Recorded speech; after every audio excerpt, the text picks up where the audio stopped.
ಈ ಕೆಲ್ಸನ ಪ್ರಾಮಾಣಿಕತೆಯಿಂದ ಮಾಡಿದ್ರೆ ನೀನ್ ಕೇಳದಂತ 2 ಲಕ್ಷನ ನಾನು ನಿನಗೆ ಕೊಡ್ತೀನಿ.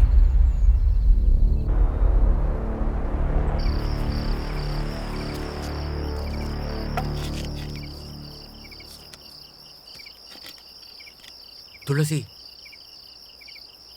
ಹೇ ತುಳಸಿ, ಒಂದು ನಿಮಿಷ ಈ ಕಡೆ ಬಾ.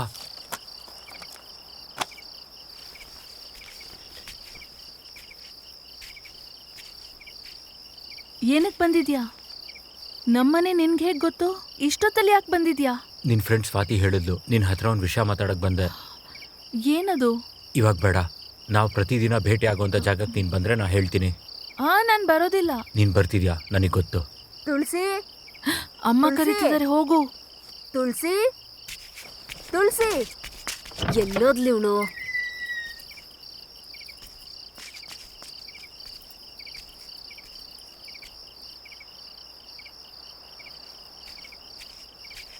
ಇಷ್ಟೊತ್ತಲ್ಲಿ ಅಲ್ಲೇನೆ ಮಾಡ್ತಿದ್ದೆ. ಅಯ್ಯೋ, ನಾನು ಆ ಕಡೆ ಎಲ್ಲೋ ಹೋಗಿಲ್ಲಮ್ಮ. ಅಪ್ಪ ಬಂದ್ರೇನೋ ಅಂತ. ನಿಮ್ಮಪ್ಪ ಕಟ್ಗೆ ತರಕಂತ ಕಾಡ್ಗೆ ಹೋಗೋರೆ. ನೀನ್ ಒಳಗಡೆ ಬಾ. ಈ ಕತ್ಲಲ್ಲೆಲ್ಲ ಓಡಾಡಬಾರ್ದು. ಹಾವು ಚೇಳಿ ಇರುತ್ತೆ, ಗೊತ್ತಾಗಲ್ವಾ?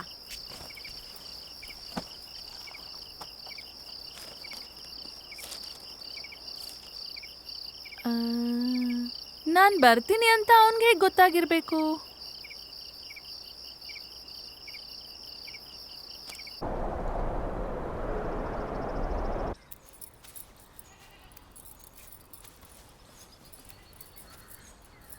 ಏನ್ ಇಷ್ಟೊಂದು ರೆಡಿಯಾಗಿ ಎಲ್ಲೇ ಹೋಗ್ತಿದ್ಯಾ? ಎಕ್ಸ್ಟ್ರಾ ಕ್ಲಾಸ್ ಇದೆ, ಅದಕ್ಕೆ ಹೋಗ್ತಿದ್ದೀನಿ. ಹೋಗಿರೋ ಸಬ್ಜೆಕ್ಟ್ ಎಲ್ಲ ಪಾಸ್ ಆಗಬಾರ್ದಾ?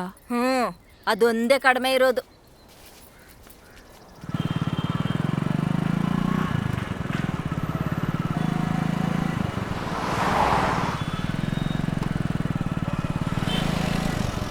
ಯಾವ ಕಡೆ ಕರ್ಕೊಂಡು ಹೋಗ್ತಿದ್ಯಾ? ಹೇಳ್ತೀನಿ.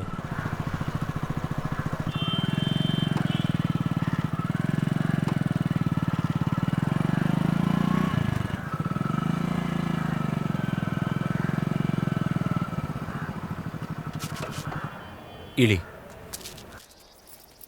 ತುಳಸಿಯಲ್ಲಿ ಎಕ್ಸ್ಟ್ರಾ ಕ್ಲಾಸ್ ಐತೆ ಅಂತ ಈಗ ತಾನೇ ಹೋದ್ಲು. ಅಯ್ಯೋ, ಒಂದ್ 10 ನಿಮಿಷ ಇದ್ದಿದ್ರೆ ನಾನೇ ಹೋಗಿ ಬಿಟ್ಟು ಬರ್ತಾ ಇದ್ದೆ. ಹೇಳಿದ್ರೆ ಕೇಳ್ಬೇಕಲ್ಲ ಅವಳು. ಪಾಪ ಏನೋ ಬೇಜಾರ್ ಮಾಡ್ಕೊಂಡು ಹೋಗಿರ್ಬೇಕು ಬಿಡೆ. ಅಯ್ಯಪ್ಪ.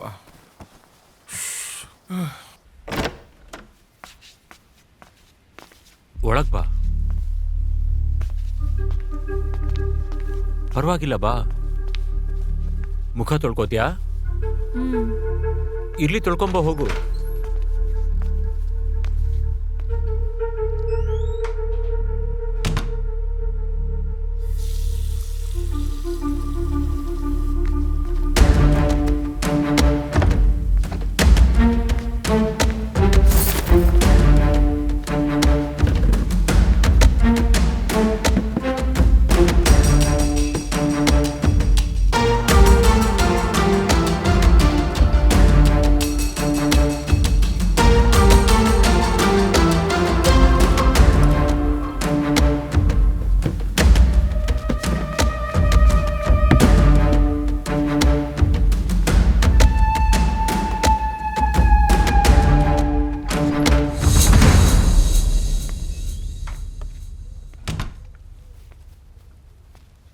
ನೀರು ಕುಡಿತ್ಯಾ?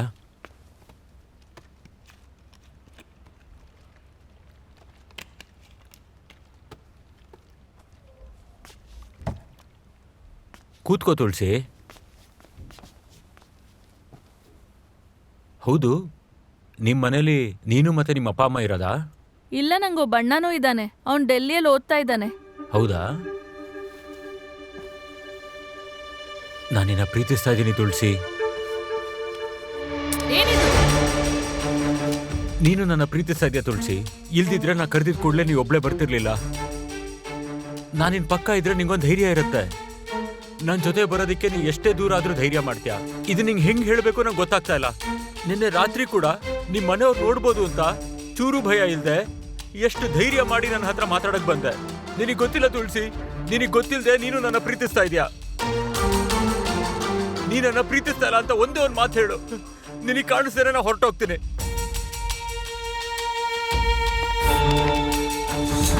ಇಲ್ಲೇನ್ ನಡೀತಿದ್ಯೋ ನಂಗೆ ಏನು ಅರ್ಥ ಆಗ್ತಿಲ್ಲ.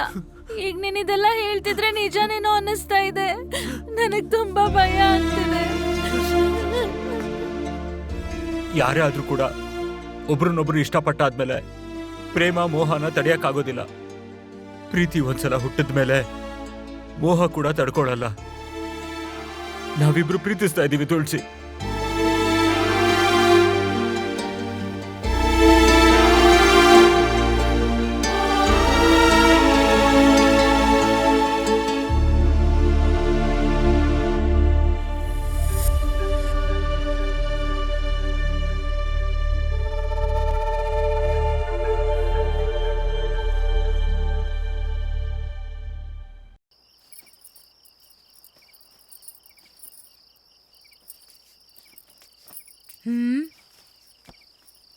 ಏನ್ರಿ ಅದು? ಫಸ್ಲಿಗೆ ಔಷಧಿ ಕಣೆ.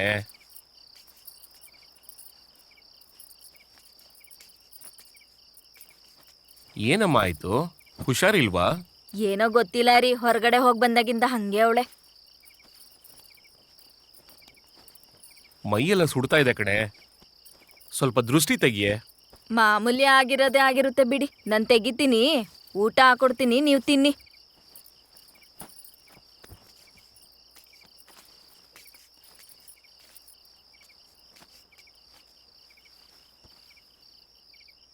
ಇಲ್ಲಿ ನೋಡು ಕೋಟೇಶ್ವರ ರಾವ್, ನಿನ್ನ ಜೋಸೆಫ್ ಫಾದರ್ ಕರೀತಿದ್ದಾರೆ. ಏನೋ ಮುಖ್ಯವಾದ ವಿಷಯ ಮಾತಾಡ್ಬೇಕಂತೆ. ಬಾ.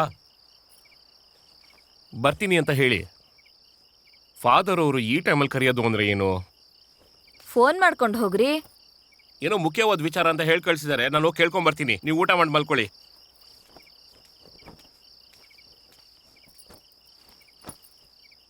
ಸಾರು, ಏನೋ ಪಾಪ ವ್ಯವಸಾಯ ಮಾಡ್ಕೊಂಡು ಬದುಕ್ತಾ ಇದ್ದಾರೆ ಸಾರು. ಅವನ್ನ ಬೀದಿಗಿಳಿಯೋದು ಸರಿನಾ? ಸ್ವಲ್ಪ ಯೋಚನೆ ಮಾಡಿ ಸಾರು. ಸುಬ್ಬರಾವ್, ಒಳ್ಳೆಯವ್ರಿಗೆ ಕೋಪ ಬಂದ್ರೆ ಏನಾಗುತ್ತೆ ಅಂತ ಗೊತ್ತಿಲ್ಲ. ಒಳ್ಳೆಯವರಾಗಿ ನನ್ ಮುಂದೆ ನಟನೆ ಮಾಡಿದ್ರೆ ಏಟು ಇದೇ ರೀತಿನೇ ಬೀಳೋದು ಖಂಡಿತ. ಬರ್ತಾ ಇದ್ದಾನೆ ಸಾರು. ಕೋಟೇಶ್ವರ ರಾವ್, ಬಾ ಬಾ ಬಾ ಬಾ. ಸ್ವಾಮಿ, ಏನೋ ಬರಕ್ ಹೇಳಿದ್ರಿ. ಏನೋ ಮುಖ್ಯವಾದ ವಿಚಾರ ಮಾತಾಡ್ಬೇಕು ಅಂತ ಹೇಳಿದ್ರಂತೆ. ನಿನಗ್ ಸಂಬಂಧ ಇರುವಂತ ವಿಷಯನೇ. ಇದೇ ಆ ಮುಖ್ಯವಾದ ವಿಷಯ.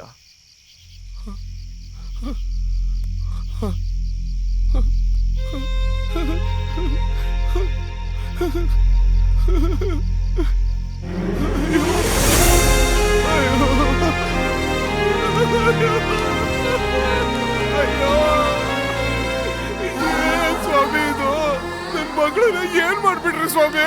ಅಯ್ಯೋ, ನಿನ್ ಮಗಳ ರಾಸಲೀಲೆಗಳು ನೋಡಿದಂತ 30 ಸೆಕೆಂಡ್ಗೆ ಈ ರೀತಿ ಆಡಿದ್ರೆ ಪೂರ್ತಿ ವಿಡಿಯೋ ನೋಡಿದ್ರೆ ನೀನು ತಡ್ಕೊಳ್ಳೋದಿಲ್ಲ. ತಂದೆ ಅಲ್ವಾ?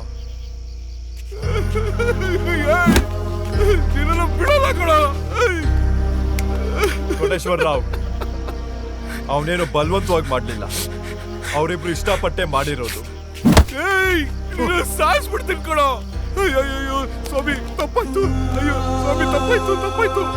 ದಯವಿಟ್ಟು ನನಗೆ ಕ್ಷಮಿಸ್ಬಿಡಿ. ನಾನು ಏನ್ ಮಾಡ್ಬೇಕು ಅಂತ ಹೇಳಿ ಸ್ವಾಮಿ. ಅಯ್ಯೋ ಸ್ವಾಮಿ, ಕರುಣೆ ತೋರಿಸಿ ಸ್ವಾಮಿ. ನೀವಾದ್ರೂ ಹೇಳಿ ಸ್ವಾಮಿ. ದೊಡ್ಡವರಾಗಿ ನೀವಾದ್ರೂ ಏನಾದ್ರು ಹೇಳಿ ಸ್ವಾಮಿ. ತಪ್ಪಾಗೋಯ್ತು ಸ್ವಾಮಿ. ಕೋಟೇಶ್ವರ ರಾವ್, ಈಗ ಉಪಯೋಗ ಆಗೋಂತ ಮಾತನಾಡ್ದೆ ನೀನು. ನನಗೆ ಆಸೆ ತೋರಿಸಿ ಅವಮಾನ ಮಾಡ್ತೀಯ ಅಂದ್ರೆ? ನೀನು ಭೂಮಿ ಕೊಡಲ್ಲ ಅಂತ ಹೇಳಿದ್ರೆ ಅದನ್ನ ಬಿಟ್ಬಿಟ್ಟು ನಾನು ನಿನ್ನ ಸುಮ್ನೆ ಕಳ್ಸ್ಕೊಡಕ್ ಸಾಧ್ಯನಾ? ನೀನೇ ಹೇಳು. ನೀನೊಬ್ಬನ ಜಮೀನ ನಾನು ಅನ್ಯಾಯವಾಗಿ ಕಬ್ಜಾ ಮಾಡ್ತೀನಿ ಅಂತ ಅನ್ಕೊಂಡಿದ್ಯಾ? ಈ ಊರಲ್ಲಿ ಪ್ರತಿಯೊಬ್ಬ ರೈತನಿಗೆ ಬೆಳೆ ಬೆಳೆಯೋದಕ್ಕೆ ರಾಸಾಯನಿಕ ಗೊಬ್ಬರಕ್ಕೆ ದುಡ್ಡು ನಾನ್ ಕೊಡೋದು. ನೀನೇ ಹೇಳು. ನಾನೇ ಮಾಡಿಸ್ತಾ ಇದ್ದೀನಿ ಅಂತ ಗೊತ್ತಾಗ್ದೇನೆ ಬೆಳೆ ಸರಿಯಾಗಿ ಬೆಳೀತಿಲ್ಲ ಅಂತ ಭೂಮಿನ ಅರ್ಧ ಬೆಲೆಗೆ ನನಗೇನೆ ಮಾರಾಟ ಮಾಡ್ತಾ ಇದ್ದಾರೆ. ಆ ರೀತಿ ಜಮೀನ ನೀನು ಮೊದ್ಲೇ ನಾನು ಕೊಟ್ಟಿದ್ರೆ ಆ ಮೋಸ ಹೋದಂತ ರೈತರ ಜೊತೆಗೆ ನೀನು ಕೂಡ ಒಬ್ಬ. ಈಗ ಈ ಊರನ್ನ ಬಿಟ್ಟು ಹೋಗುವಂತ ಪರಿಸ್ಥಿತಿ ತಂದ್ಕೊಂಡಿದ್ಯಾ? ನಿನ್ ಮಗಳ ರಾಸಲೀಲೆ ಹೊರಗಿನ ಪ್ರಪಂಚಕ್ಕೆ ಗೊತ್ತಾಗ್ಬಾರ್ದು ಅಂತಂದ್ರೆ ನಿನ್ ಮನೆ ಜಮೀನು ಈ ಫಾದರ್ ಜೋಸೆಫ್ಗೆ ಸೇರಿದ್ದು ಅಂತ ಪತ್ರದಲ್ಲಿ ಬರ್ದ್ಬಿಟ್ಟು ಆ ಆಸ್ತಿ ಪತ್ರದಲ್ಲಿ ನಿನ್ನ ಬೆರಳ ಚೆನ್ನ ಹಾಕ್ಬೇಕು. ಇಲ್ಲ ಆಗೋದಿಲ್ಲ ಅಂತಂದ್ರೆ ಜನಗಳನ್ನ ಕರೆಸಿ ತುಂಬಾ ಚೆನ್ನಾಗಿ ಊರ್ ಜನಗಳಿಗೆಲ್ಲ ಪ್ರದರ್ಶನ ಮಾಡ್ಬೇಕಾಗುತ್ತೆ. ಅಯ್ಯೋ ಬೇಡ ಸ್ವಾಮಿ, ಬೇಡ. ನೀವೆಲ್ಲ ಹೇಳ್ತಿರೋ ಅಲ್ಲಿ ಸೈನ್ ಮಾಡ್ತೀನಿ.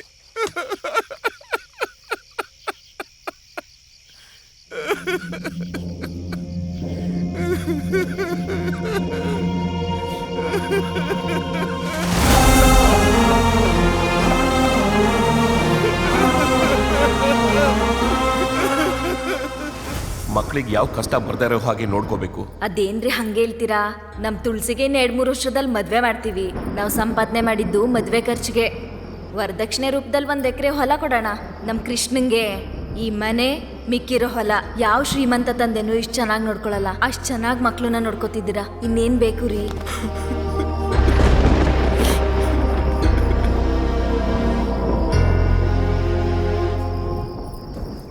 ಹಿಂಗ್ ಕುತ್ಕೊಂಡ್ಬಿಟ್ರೆ ಹೆಂಗ್ರಿ? ಊಟನ ಹಾಗೆ ಬಿಟ್ಟೋಗಿದ್ದೀರಾ. ಬಂದು ಮೊದ್ಲು ತಿನ್ನಿ.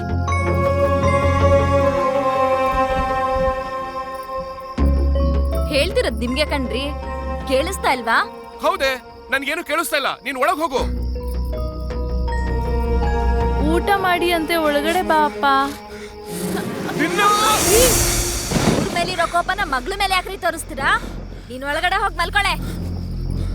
ನಿನಗಿಷ್ಟ ಆದ್ರೆ ತಿನ್ನು, ಬೇಡವಾದ್ರೆ ಹೋಗಿ ಸಾಯಿ.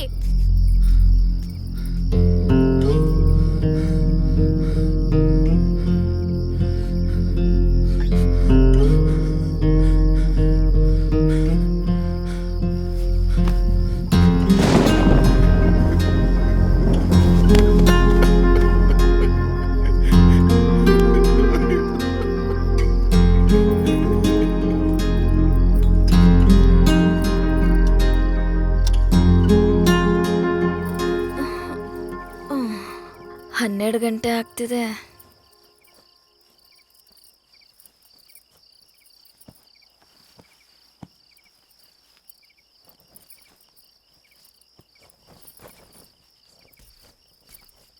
ಹಾ, ಏನ್ ಇವ್ರು ಇನ್ನೂ ಊಟ ಮಾಡಿಲ್ವಾ?